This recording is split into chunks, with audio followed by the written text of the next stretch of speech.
유다 온 백성이 나이가 16세 된 우시야를 세워 그의 아버지 아마샤를 대신하여 왕으로 삼으니 아마샤 왕이 그의 열조들의 묘실에 누운 후에 우시야가 엘롯을 건축하여 유다에 돌렸더라. 우시야가 왕위에 오를 때에 나이가 16세라 예루살렘에서 52년간 다스리니라. 그의 어머니의 이름은 여골리아요 예루살렘 사람이더라.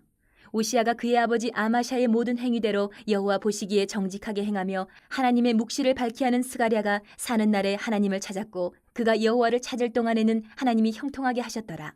우시야가 나가서 블레셋 사람들과 싸우고 가드 성벽과 야분의 성벽과 아스돗 성벽을 헐고 아스돗 땅과 블레셋 사람들 가운데에 성읍들을 건축하매 하나님이 그를 도우사 블레셋 사람들과 구르바알에 거주하는 아라비아 사람들과 마온 사람들을 치게 하신지라. 암몬 사람들이 우시야에게 조공을 바치매 우시야가 매우 강성하여 이름이 애굽 변방까지 퍼졌더라. 우시야가 예루살렘에서 성 모퉁이 문과 골짜기 문과 성구비에 망대를 세워 견고하게 하고 또 광야에 망대를 세우고 물 웅덩이를 많이 파고 고원과 평지에 가축을 많이 길렀으며 또 여러 산과 좋은 밭에 농부와 포도원을 다스리는 자들을 두었으니 농사를 좋아함이었더라. 우시야에게 또 싸우는 군사가 있으니 서기관 여이엘과 병영장 마아세야가 직접 조사한 수요대로 왕의 지휘관 하나냐의 휘하에 속하여 때를 지어 나가서 싸우는 자라. 족장의 총수가 2600명이니 모두 큰 용사요 그의 휘하의 군대가 30만 7500명이라 건장하고 싸움에 능하여 왕을 도와 적을 치는 자이며 우시야가 그의 온 군대를 위하여 방패와 창과 투구와 갑옷과 활과 물매도를 준비하고 또 예루살렘에서 재주 있는 사람들에게 무기를 구원하게 하여 망대와 성곽 위에 두어 화살과 큰 돌을 쏘고 던지게 하였으니 그의 이름이 멀리 퍼짐은 기이한 도우심을 얻어 강성하여짐이었더라. 그가 강성하여짐에 그의 마음이 교만하여 악을 행하여 그의 하나님 여호와께 범죄하되 곧 여호와의 성전에 들어가서 향단에 분향하려 한지라. 제사장 아사랴가 여호와의 용맹한 제사장 80명을 데리고 그의 뒤를 따라 들어가서 우시야 왕 곁에 서서 그에게 이르되 우시야여 여호와께 분향하는 일은 왕이 할 바가 아니요 오직 분향하기 위하여 구별함을 받은 아론의 자손 제사장들이 할 바니 성소에서 나가소서. 왕이 범죄하였으니 하나님 여호와에게서 영광을 얻지 못하리이다. 우시야가 손으로 향로를 잡고 분향하려 하다가 화를 내니 그가 제사장에게 화를 낼 때에 여호와의 전한 향단 곁 제사장들 앞에서 그의 이마에 나병이 생긴지라. 대제사장 아사랴와 모든 제사장이 왕의 이마에 나병이 생겼음을 보고 성전에서 급히 쫓아내고 여호와께서 치심으로 왕도 속히 나가니라. 우시야 왕이 죽는 날까지 나병 환자가 되었고 나병 환자가 되매 여호와의 전에서 끊어져 별궁에 살았으므로 그의 아들 요담이 왕궁을 관리하며 백성을 다스렸더라. 우시야의 남은 시종 행적은 아모스의 아들 선지자 이사야가 기록하였더라. 우시야가 그의 조상들과 함께 누움에 그는 나병 환자라 하여 왕들의 묘실에 접한 땅 곧 그의 조상들의 곁에 장사하니라. 그의 아들 요담이 대신하여 왕이 되니라. 사람들은 신의를 저버리고 불륜에 빠진 사람들을 보면 정말 쉽게 비판을 합니다. 신앙에서도 그런데 이런 똑같은 일들이 벌어집니다. 하나님의 은혜를 또 하나님의 사랑을 저버리고 세상을 따라 나가서 살아가는 행위는 호세아서에서는 이렇게 그런 행위를 표현합니다. 호세아서 2장 13절에 보면 귀고리와 폐물로 장식하고 연예하는 자들을 따라가는 간부와 같다. 이렇게 표현을 해요. 오늘 하나님의 은혜를 망각한 우시야 왕의 마지막을 살펴보면서 우리가 이 말씀을 다시 한번 새기기를 바랍니다. 하나님은 자신을 찾는 자를 넘치게 도와주시는 분이십니다. 그래서 아마샤 왕처럼 아들 우시야도 왕이 되어서 하나님을 의지하는 동안에는 정말 강해지고 번성했습니다. 아버지 왕 아마샤가 정복한 엘랏에 성을 건축하고 블레셋과 암몬을 정복까지 했어요. 애굽 변방까지 유다 영토가 정말 엄청 넓어진 겁니다. 남쪽으로 어마어마한 영토를 차지를 한 거예요. 그리고 파괴되었던 예루살렘도 보수를 합니다. 그리고 농경으로 하나님 그 백성들의 삶이 정말 윤택해졌어요. 그리고 그 여유를 가지고 군사력도 키워서 성마다 무기를 준비하고 군사들을 세우고 튼튼한 나라를 만들어 갔습니다. 이런 우시야 왕이 성취한 이 유다 나라 안팎의 이 번성은요, 하나님을 찾았기 때문에 하나님이 도와주신 거예요. 이렇게 하나님의 백성, 오늘 그리스도인들에게 하나님을 찾고 하나님의 뜻을 구하는 것보다 급하고 좋은 일은 없습니다. 최우선이 하나님의 뜻을 찾고 묻는 거예요. 그래서 결론은 우시야 왕은 그렇게 하나님을 찾고 구해서 형통한 나라의 왕이 됐어요. 튼튼한 나라를 갖췄습니다. 영토도 넓어졌습니다. 지금 잘 나가고 있는 거예요. 군대도 체계적으로 조직이 됐고 한 번도 없는 말이 오늘 등장을 해요. 역대기 왕들 중에.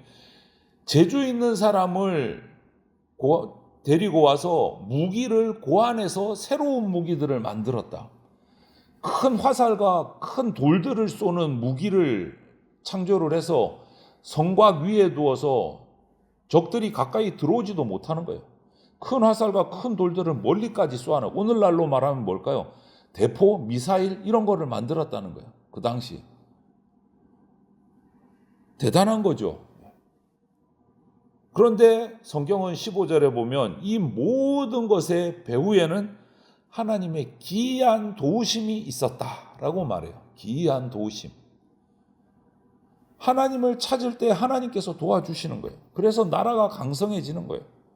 그리고 그 소문이 다 퍼져가지고 어떤 나라도 함부로 남유다를 공격할 수가 없게 된 거예요. 인정을 하는 거예요. 우시야 왕.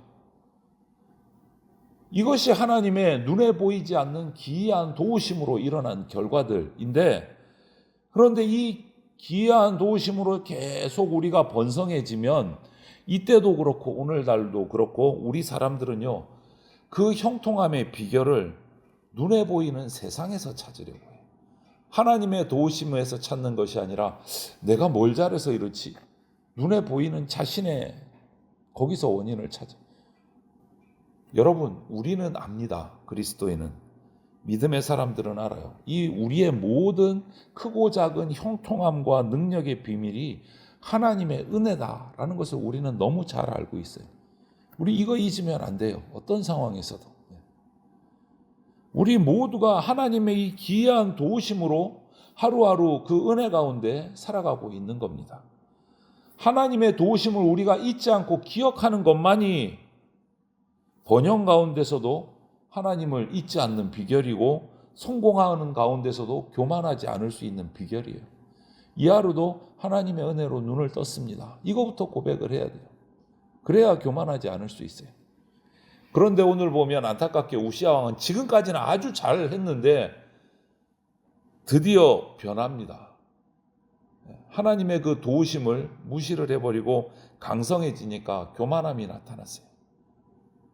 결국은 하나님께 죄를 범합니다. 어떤 죄를 범합니까? 제사장만이 할 수 있는 일을 자기가 하려고 합니다. 하나님의 전에 나가서, 성소로 나가서 분향하는 일. 하나님의 성전에는요, 문을 들어가면 마당이 있고 거기에 제단과 물두멍이 있고, 그리고 건물이 있어요. 성소, 지성소. 성소에는요, 제사장밖에 못 들어가요. 그리고 지성소에는 1년에 딱 한 번 대제사장만 들어갈 수 있어요. 그런데 그 성소 안에 들어가서 왕이 그 분향단에 자기가 분향을 하려고 하는 거예요. 이거는 있을 수 없는 일이에요. 근데 그걸 하려고 해요. 그러니 대제사장 아사랴, 당시 대제사장과 용맹한 제사장 80명이 들어가서 그런 왕을 막습니다. 여기 들어가면 안 됩니다. 여기는 제사장, 아론의 자손 제사장만이 이 성소에서 분향하고 번제할 수 있습니다. 그런 제지를 받으니까 이 아사랴 왕은 물러났으면 됐을 텐데, 이 우시야 왕은 분노를 했어요. 이것은 신앙인 우시야가 아니고 성공에 그냥 도취해가지고 교만해진 절대 권력자의 모습인 거예요. 완전히 변질이 된 거예요. 여러분, 우리가 하나님께 받은 은혜를 이렇게 망각해버리면 우리 인생은 교만해집니다. 하나님의 도우심, 기이한 도우심을 깨닫지 못하는 인생이 되면 이 형통함이 자기가 잘나서 된 것처럼 착각하고, 그러면 교만해지게 된다. 오늘이 우시야의 모습이 그렇게 된 거예요. 인생이 강해질 때, 인생이 잘 나갈 때 우리에게는 큰 위기가 닥칩니다. 어떤 위기입니까? 잘 나가면 외부의 대적자들은 없어요. 그럼 문제가 어디 발생합니까? 내부의 자신과의 싸움이 있어요. 이 자신과의 싸움에서 이겨야 되는 겁니다. 우시아는 그 자신과의 싸움을 이기지 못하고 돌변했습니다. 교만해졌습니다. 오만해졌습니다. 그러니까 제사장들이 막으니까 분노를 발한 거예요. 이 모습을 보신 하나님이 징계를 하십니다. 그 자리에서 우시아 왕의 이마에 나병이 생기게 하셨어요. 결국 우시아는 나병 환자가 돼서 죽을 때까지 인생을 마감하게 됩니다. 오늘 안타깝고 비참한 그의 마지막 인생의 기록을 보십시오. 거기서 하나님의 성전에서 쫓겨나는 것은 뭐 당연한 것이고, 자신의 왕궁에도 들어가지 못하고 별궁에 아무도 도와주지 못하고 홀로 별궁에서 정말 인생의 패배감 속에서 혼자 살아가야 해요. 여러분, 가장 높은 곳에서 가장 낮은 곳으로 추락을 한 거예요. 정말 비참한 모습입니다.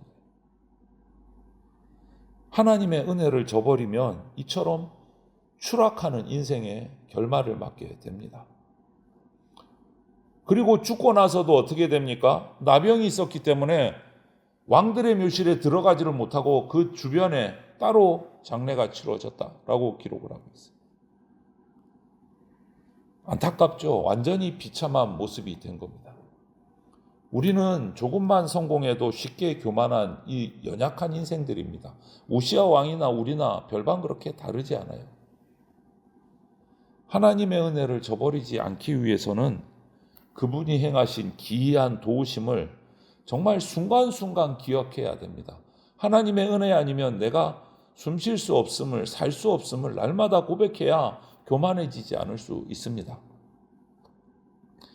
은혜를 망각해 버리면 우리 인생은 우시아 왕처럼 추락한다. 이것을 항상 기억하고 깨어 있어야 돼요. 하나님의 사람은 말씀을 따라 말하고 말씀을 따라 움직여야 됩니다. 오늘 하나님의 묵시를 잘 아는 스가랴가 우시아 왕에게 나와서 여러 가지 격려도 하고 교훈도 하고 설득도 하고 경고도 하고 하나님께로 우시아가 다시 나오도록 했지만 결국 우시아는 세월이 흘러 교만해지고 성전에 자신이 분향하려고까지 해서 멸망을 해요. 그 대신 또 제사장들을 보면 그런 왕의 권력을 두려워하지 않고 왕의 잘못을 지적하고 담대하게 막습니다. 이것도 쉬운 일이 아니에요. 권력자가 권력을 쥐고 자기의 뜻대로 가는데 그것을 잘못했다라고 막아설 수 있는 용기는 또 대단한 거죠. 쉽지 않습니다. 이런 용기는요, 말씀으로 자기를 채워야 이런 용기를 낼 수 있습니다. 말씀으로 채워요. 그래야 지혜롭고 용맹할 수 있습니다. 오늘 우리가 이 본문에서 우시아 왕의 모습, 또 우시아 왕을 막는 제사장들의 이 용기 있는 결단하는 모습들, 이 두 모습들을 살펴보면서 나는 어떤 인생을 살아가고 있는가, 우리가 이 말씀 앞에서 스스로를 살피고 묵상하기를 바랍니다. 교만해져 가고 있는가, 말씀으로 채워서 말씀으로 하나님의 영광을 돌리기 위해서 목숨까지 내어놓고 담대히 행하고 있는가, 이 상반된 두 모습을 살피면서 나를 거기서 점검하기를 바랍니다. 하나님의 은혜를 망각하는 자는 급속하게 추락하고 인생이 망합니다. 하나님은 우리를 사랑하시기에 우리의 배신도 너무너무 마음 아파하십니다. 하나님의 도우심을 오늘 하루도 순간순간 기억하면서 겸손한 마음 잃지 않고 말씀을 따라 말하고 말씀을 따라 움직이는 그런 주의 백성들, 복된 백성들이 다 되시기를 주님의 이름으로 축원을 드립니다. 아멘.